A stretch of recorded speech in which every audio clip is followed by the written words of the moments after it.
జున్ను, నీకు ఈరోజు ఒక సరదా కథ చెప్తాను, విను. ఒకానొక రాజ్యంలో తిమ్మన్న అనే తోటమాలి ఉండేవాడు. ఆ రాజ్య కోటలో అనేక రకాల తోటలతో పాటు కూరగాయల తోటలు కూడా ఉండేవి. ఆ కూరగాయల తోటకే మన తిమ్మన్న తోటమాలిగా ఉండేవాడు. ఇది ఇలా ఉండగా ఈసారి ఆ తోటలో అన్నిటికంటే ఎక్కువగా వంకాయల సాగు భారీగా వచ్చింది. అది చూసి తిమ్మన్న ప్రతిరోజు ఆ వంకాయల్ని చూస్తూ నీళ్లు నమిలేవాడు. అవి ఎంత అందంగా ఉన్నాయి, ఎంతగా నోరు ఊరుతున్నాయో, తింటేనా ఆహా అనుకునేవాడు. ఇలా రోజులు గడుస్తూ ఉన్నాయి. ఒకరోజు ఒక రాజభటుడు వచ్చి తిమ్మన్నని రాజు పిలుస్తున్నారు అని చెప్పాడు. అది విన్న తిమ్మన్న రోజు తను ఆశగా వంకాయని చూడడం రాజుకి తెలిసిందేమో అని హడలిపోయాడు. ఎలానో రాజు దగ్గరికి చేరాడు. రాజు తిమ్మన్నను చూసి, తిమ్మన్న, ఈసారి మన తోటలో వంకాయలు ఎక్కువగా చూసేకి నోరు ఊరేలా ఉన్నాయిగా అన్నాడు. తిమ్మన్న భయపడుతూనే అవును ప్రభు అన్నాడు. అందుకే ఈసారికి ఆ వంకాయలలో సగభాగాన్ని మన రాజకోటలో ఉన్న తోటమాలులందరికీ సమంగా పంచుదామనుకుంటున్నా అన్నాడు. ఆ మాట వినగానే తిమ్మన్న మనసు ఆనందంతో ఊగింది. అలాగే ప్రభు అన్నాడు. కాయలు తీపించి అందరూ సమంగా పంచుకోండి అన్నాడు. సరే అంటూ వెళ్ళాడు తిమ్మన్న. అలా తెంపిన కాయలు అందరూ పంచుకోగా మనిషికి 5 వంకాయలు వచ్చాయి.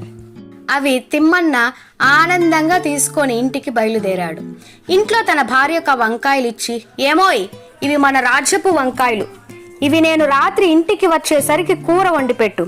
కూర ఎలా ఉండాలి అంటే మసాలా వీధి చివర వరకు వాసన రావాలి, ఉప్పు కారం సరిగ్గా ఉండాలి, మసాలా వంకాయకు పట్టాలి, నోట్లో పెడితే వెన్నలా కరిగిపోవాలి. ఒక్క మాటలో చెప్పాలంటే తింటుంటే అద్భుతంగా ఉండాలి. తేడా వస్తే నీ పని పడతా అని కొంచెం గట్టిగానే చెప్పాడు. భార్య సరే అంటూ తల ఊపుతుంది.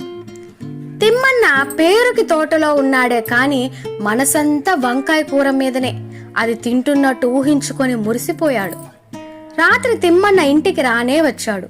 పెరట్లో కాలు కడిగేటప్పుడే మసాలా వాసన ముక్కును తాకింది. ఇంకేం ఆనందంగా ఆత్రంగా ఇంట్లో ఆకు ముందు కూర్చున్నాడు.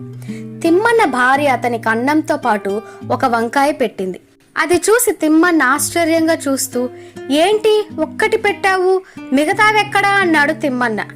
అతని భార్య తిమ్మన్నని చూస్తూ ఇలా చెప్పింది, మరేమీ లేదండి, కూర ఎలా ఉండాలి అంటే మసాలా వీధి చివర వరకు వాసన రావాలి, ఉప్పు కారం సరిగ్గా ఉండాలి, మసాలా వంకాయకు పట్టాలి, నోట్లో పెడితే వెన్నెల కరిగిపోవాలి. ఒక్క మాటలో చెప్పాలంటే తింటుంటే అద్భుతంగా ఉండాలి అన్నారుగా. దాంతో నేను శ్రద్ధగా ఉప్పు కారం సరిపోయిందా లేదా అని ఒక వంకాయ తిన్నాను, మసాలా వంకాయకు పట్టిందా లేదా అని మరో వంకాయ తిన్నాను, తింటుంటే వెన్నెల కరుగుతోందో లేదో అని ఇంకో వంకాయ తిన్నాను, చివరగా అద్భుతంగా ఉందో లేదో అని మరో వంకాయ తిన్నాను. మొత్తం 5 తెచ్చారు, ఇంకా మిగిలింది ఒక్కటే అని చెప్పింది. తిమ్మన్నకి కోపంతో కళ్ళు ఎర్రబడ్డాయి. భార్యను అరుస్తూ అన్ని వంకాయలు ఎలా తిన్నావే అని అడిగాడు. తన భార్య అమాయకంగా ఇదిగో ఇలా అని తిమ్మన్న ఆకులో ఉన్న ఒక్క వంకాయ కూడా తినేసింది.